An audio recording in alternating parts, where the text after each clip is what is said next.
Hello my dear students, welcome to YouTube fiber education. आज जो आपके लिए मैं लेके आया हूँ हिंदी का चैप्टर लखनवी अंदाज, जिसके लेखक यशपाल जी हैं। आज उनके बारे में कुछ वीवीआई एमसीक्यू क्वेश्चन लेकर के आया हूँ, जो आपको एक चैप्टर वाइज जो मैं आपको लेके चल रहा हूँ। आज वो जो चैप्टर जो एमसीक्यू होने वाला है वो लखनवी अंदाज का होने वाला है, और लखनवी अंदाज को लखनवी अंदाज तरीके से मैं आज आपको एमसीक्यू कराने वाला हूं। तो मेरे साथ बने रहिए सेशन में, और चलिए बिना देरी किए हुए इस सेशन को स्टार्ट करते हैं। और ये पहला क्वेश्चन आपकी स्क्रीन पर, चलिए नजर गड़ा के रखिएगा। देखिए, डिब्बे में लेखक के प्रवेश करते ही नवाब साहब की आंखों में कैसा भाव दिखा। मेरे प्यारे बच्चों, मैं जो भी आज बताने वाला हूं और जो भी वीवीआई करता जाऊंगा उसे आप बढ़िया से देख लेना, ताकि एग्जाम में आपके नंबर पक्के हो जाए। देखिए, डिब्बे में लेखक के प्रवेश करते ही नवाब साहब की आंखों में कैसा भाव था। ऑप्शन से खुशी के, दूसरा असंतोष के, दुख के और संतोष के। मेरे प्यारे बच्चों, राइट आंसर क्या हो जाएगा? असंतोष के भावना। उन्होंने जैसे ही सेकंड क्लास में प्रवेश किया, उन्होंने देखा कि भाई साहब इतना सारा भीड़, इतना सारा ये वो तरह तरह का, ये सब देख करके लेखक जो है असंतोष हो गए। चलिए अगला देखते हैं। नवाब साहब ने खीरों की फांक का क्या किया था। भाई वो नवाबी झाड़ने के लिए क्या किया था? पहले खीरे में क्या किया था?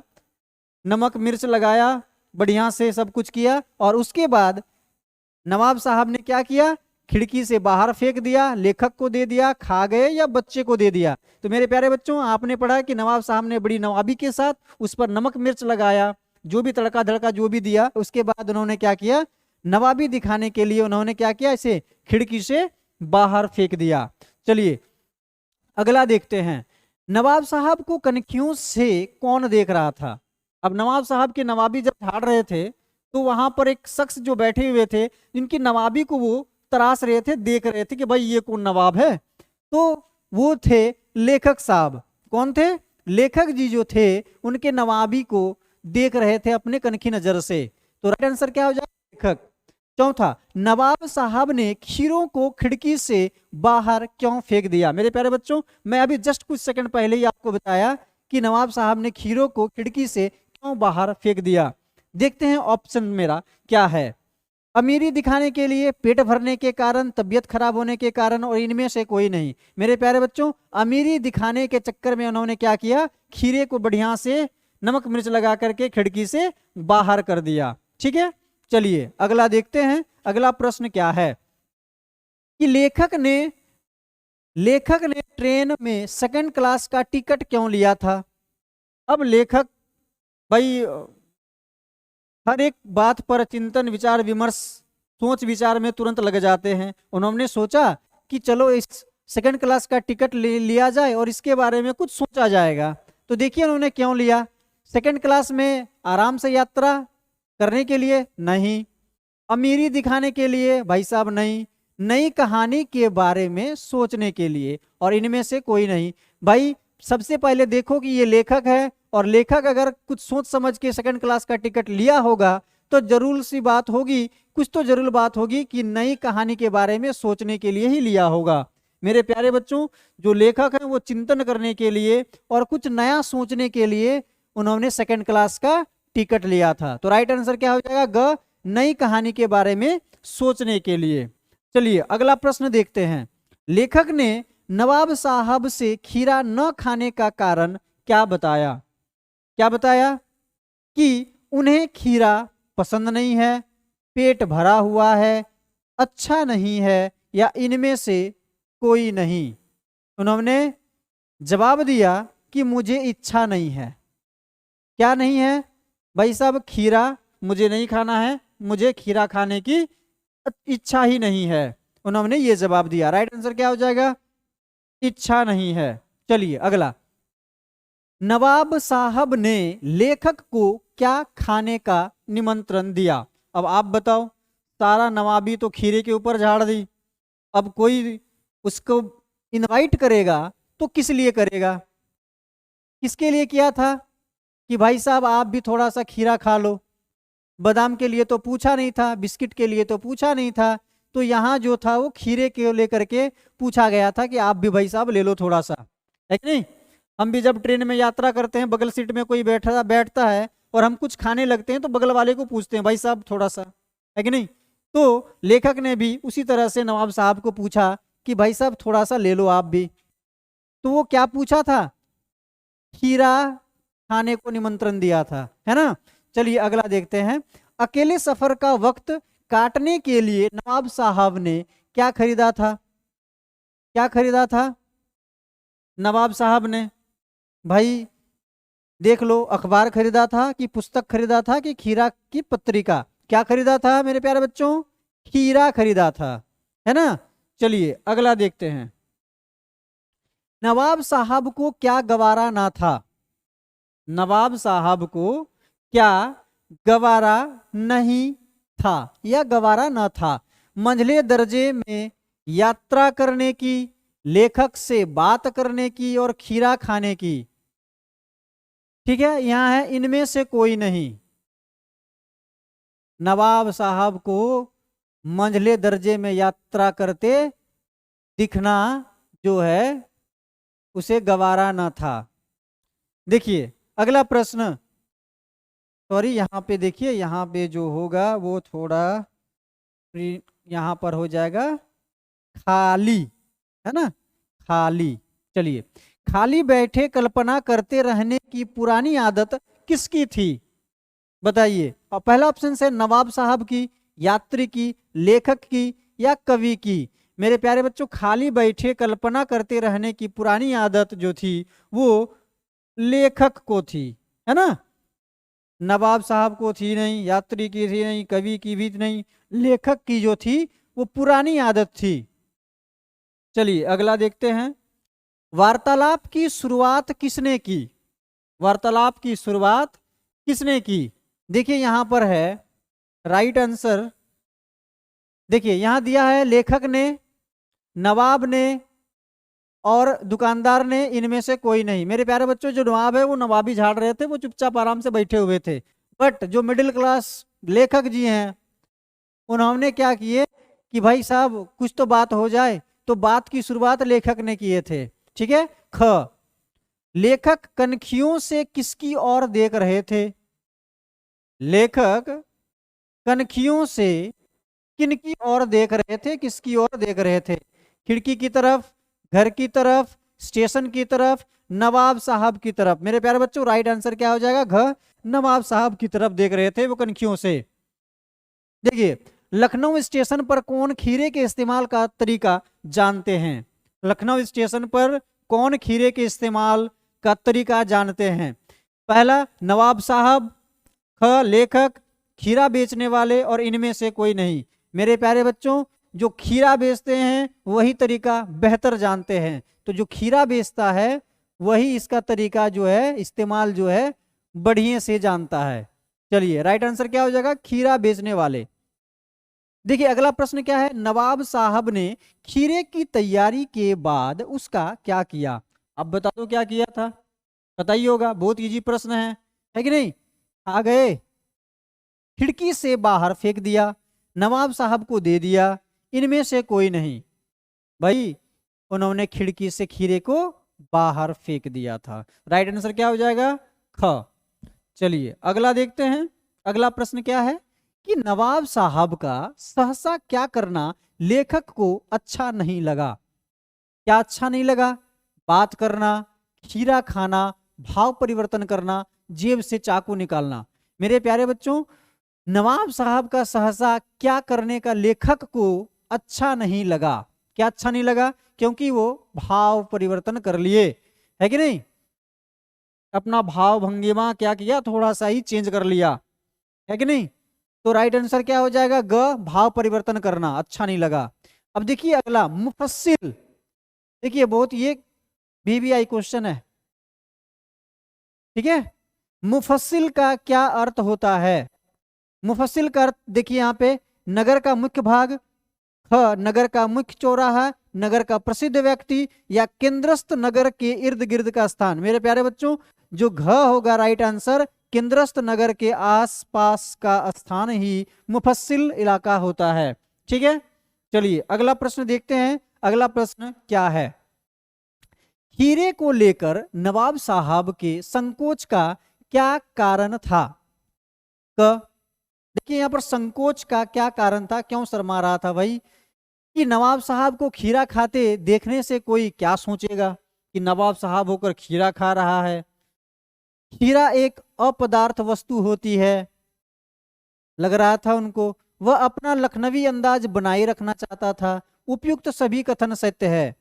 यहाँ पर देखिए, उपयुक्त सभी कथन सत्य है, क्योंकि वो सारा चाह रहा था, है कि नहीं। वो चाह रहा था कि अपना लखनवी अंदाज बना रहे, खीरा खाते देखेगा तो कोई क्या सोचेगा, है कि नहीं। उनको नवाब है तो उनको लग रहा था खीरा खाने कोई की चीज है, इसको भी खाया जाता है। भाई नवाब तो खीरा खाए नहीं, बढ़िया बढ़िया सामान खाएं, ये मिडिल क्लास वाले खीरा खाते हैं, ये क्या खाने की चीज है। तो उसे एक अपदार्थ के रूप में, खाने का अपदार्थ के रूप में देख रहा था खीरा को। अर्थात उपयुक्त सभी कथन यहाँ पर सत्य होगा। राइट आंसर घ। लेखक ने नवाब साहब के सामने बैठकर आंखें क्यों चुराई। क्यों? शर्म के कारण। लेखक एक बहुत बड़ा व्यक्ति था। अपने प्रति नवाब की अरुचि देखकर, ये देखिए ग और घ दोनों हो गया एक ही। अपने प्रति नवाब की अरुचि देखकर आंखें उन्होंने चुरा ली। ठीक है, चलिए अगला प्रश्न देखते हैं। अभिवादन कब होना चाहिए। अब आप बताओ, आप अभिवादन कब करते हो। जब किसी टीचर को देखते हो, मिलते हो, good morning sir, good evening sir, प्रणाम सर, नमस्ते सर, कैसे हैं, राम राम जी, राधे राधे, सत श्री अकाल, हैं, सलाम वालेकुम बोलते हो ना। कब बोलते हो? जब आप किसी से सीधी तौर पर मिलते हो। चलिए, तो यहाँ पर राइट आंसर क्या हो जाएगा, मिलने पर अभिवादन होना चाहिए। चलिए अगला देखते हैं। लखनवी अंदाज में लेखक ने किस पर कटाक्ष किया। देखिए, लखनवी अंदाज में लेखक ने किस पर कटाक्ष किया। नेताओं पर, पतनशील सामंती वर्ग पर, धनाढ्य वर्ग पर, या साहित्यकारों पर। मेरे प्यारे बच्चों, लेखक ने कटाक्ष किया पतनशील सामंती वर्ग पर। अभी भी नवाबी झाड़ रहे हैं, देश प्रधानमंत्री संभाल रहा है, राष्ट्रपति संभाल रहा है, ये भाई साहब अपने आप को नवाब बोल के नवाबी झाड़ रहे हैं। तो लेखक जो है उन पर कटाक्ष करते हुए अपनी नजरों से देख रहे थे कि अभी भी नवाबी गई नहीं। अर्थात ये जो सामंती वर्ग है वो पतन के रास्ते पर जा रहा है, फिर भी उनका रॉयल्टी और नवाबपन अभी भी दिखा रहे हैं, है कि नहीं। इस तरह का कटाक्ष करते हुए उन्होंने लखनवी अंदाज में लेखक ने कटाक्ष किया। चलिए अगला देखते हैं। लेखक को देखते ही नवाब की आंखों में असंतोष क्यों उभरा। बताओ, लेखक को देखते ही नवाब की आंखों में असंतोष क्यों उभरा। क्यों भाई, देखते हैं। नवाब साहब एकांत में यात्रा करना चाहते थे।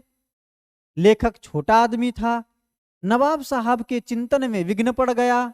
नवाब साहब बहुत बड़े आदमी थे। अब देखो, नवाब चिंतन कर रहे थे, उनको देख करके इनका भाव भंगिमा चेंज हो गया। वो सोचने लगा ये कौन व्यक्ति आ गया भाई। तो उनका जो सोचने का चिंतन कर रहा था वो विघ्न हो गया, विघ्न पड़ गया। अर्थात राइट आंसर क्या हो जाएगा, ग। नवाब साहब के चिंतन में विघ्न पड़ गया, है कि नहीं। इसीलिए जो है नवाब की आंखों में असंतोष की भावना उभर पड़ी। चलिए अगला देखते हैं कि लेखक ने नवाब के हाव भाव देखकर क्या सोचा। लेखक ने नवाब साहब का हाव भाव देखकर क्या सोचा, बताइए क्या सोचा। चलिए ऑप्शंस पढ़ते हैं। लेखक ने सोचा कि शायद ये दुखी हैं। लेखक सोचा भाई ऐसा क्या हो गया यार, हो सकता है कि नवाब साहब या जो व्यक्ति हैं वे थोड़ा सा दुखी होगा। फिर लेखक ने सोचा कि नहीं नहीं, शायद किसी कहानी के बारे में वे सोच रहे होंगे। फिर सोचा कि हो सकता है यहाँ से वे उठ जाएंगे। उन्होंने सोचा कि किसी के इंतजार में है। तो आप बताओ, आप क्या सोचे, बता दो आप क्या सोचे। ये तो लेखक सोच रहे थे, तो बताओ कि लेखक ने नवाब के हाव भाव देखकर सोचा कि भाई ये भी जो है किसी कहानी के बारे में सोच रहे हैं, शायद ये भी लेखक हो सकता है। अब लेखक लेखक वाला बात सोचेगा, चोर चोर वाला बात सोचेगा, है कि नहीं, टीचर टीचर वाला बात सोचेगा। कोई बेचने के लिए आता है तो वो हमेशा सोचता है कि भाई बिचा जाए मेरा। कोई लेखक है तो वो लेखक का तरह सोचेगा, हो सकता है कि ये भी लेखक है, ये भी चिंतन कर रहा होगा। तो राइट आंसर क्या हो जाएगा मेरा, ख। लेखक ने सोचा कि शायद ये भी किसी कहानी के बारे में सोच रहे हैं, है कि नहीं। चलिए अगला देखते हैं क्या है। नवाब साहब संकोच में क्यों पड़ गए? भाई क्या कारण था कि नवाब साहब संकोच में पड़ गए, है कि नहीं? चलिए देखते हैं। अपने आप को सेकंड क्लास में सफर करते देखकर, हीरे जैसी वस्तु का शौक करते देखे, शौक देखिए यहां शौक नहीं शौक है, करते देखे जाने के कारण, अपनी नवाबी मानसिकता के कारण, या किसी अजनबी को देखकर। मेरे प्यारे बच्चों, ये संकोच में पड़ गए कि भाई खीरे जैसी वस्तु का शौक करते देखे जाने के कारण, कि खीरा जैसी वस्तु के लिए दुख, भाई साहब इतना दुख क्या हो गया यार? तो जो है इसीलिए वो संकोच में पड़ गए, यार खीरे जैसे वस्तु के लिए शौक कर रहे हैं ये लोग, है कि नहीं? तो राइट आंसर क्या हो जाएगा? ख। अगला प्रश्न देखिए, लेखक ने नवाब के हाव भाव देखकर क्या सोचा? लेखक ने नवाब के हाव भाव देखकर क्या सोचा? सोचा कि शायद ये दुखी हैं। अच्छा ये रिपीट हो गया मे बी, चलो कोई दिक्कत नहीं है, ठीक है। ख ख इस राइट आंसर हो जाएगा, ठीक है। अगला देखते हैं क्या है। लखनवी नवाब के चिंतन में विघ्न क्यों पड़ गया? आप अभी देखेंगे कि कुछ देर पहले ही हमने चर्चा किया कि लखनवी नवाब के चिंतन में विघ्न क्यों पड़ गया, कि अपने हीरे को देखकर, क्योंकि गाड़ी चल पड़ी थी, वह सीट नवाब साहब की नहीं थी जिस पर वे बैठे थे, अचानक डिब्बे में लेखक के आ जाने से। चलिए 25वां प्रश्न देखते हैं, लखनवी नवाब के चिंतन में विघ्न क्यों पड़ गया, है ना? क्या देखेंगे कि लखनवी नवाब के चिंतन में विघ्न क्यों पड़ गया? अपने साथ खीरे को देखकर, क्योंकि गाड़ी चल पड़ी थी, वह सीट नवाब साहब की नहीं थी जिस पर वे बैठे थे, अचानक डिब्बे में लेखक को आ जाने से नवाब साहब चिंतन में विघ्न पड़ गया। ये भाई साहब कौन आ गया या डिब्बा में? अचानक जब डिब्बे में लेखक को देखा तो वे चिंतन में विघ्न पड़ गया, वो जो सोच रहे थे वो उसका भंग हो गया कि कौन आ गया भाई, है कि नहीं? चलिए अगला प्रश्न देखते हैं कि बर्थ पर कहां के नवाब बैठे हुए थे? बहुत ही इजी प्रश्न और इसका जवाब आप दोगे, ठीक है। चलिए कमेंट करो फटाफट, कहां के नवाब बैठे हुए थे? चलो मैं देखता हूं कौन कौन कमेंट कर रहा है, ठीक है। गुड, सभी बच्चे सही जवाब दे रहे हैं। कहां के नवाब बैठे हुए थे? कर लो शरारती, कर लो, अभी टाइम है ना, समय फिर नहीं मिलेगा। चलो ठीक है। हाँ तो देखिए यहां पर लखनऊ के नवाब बैठे हुए थे। सभी बच्चों ने सही उत्तर दिया है, लखनऊ के, ठीक है। राइट आंसर क्या हो जाएगा? ग, लखनऊ के। ना इलाहाबाद के बैठे थे, ना आगरा के, ना वाराणसी के, है ना, वे लखनऊ के नवाब साहब थे। चलिए आज का सेशन यहीं पे समाप्त करते हैं, और आपके लिए वीबीआई क्वेश्चन बहुत ही इंपॉर्टेंट होने वाला है, और हर एक चैप्टर वाइज आप इस तरह से क्वेश्चन को आप साथ में करते जाओ, और 40 नंबर में 40 नंबर लेकर आओ, ठीक है। चल मिलते हैं नेक्स्ट क्लास में। जय हिंद। आज के लिए सेशन यहीं पे समाप्त करते हैं।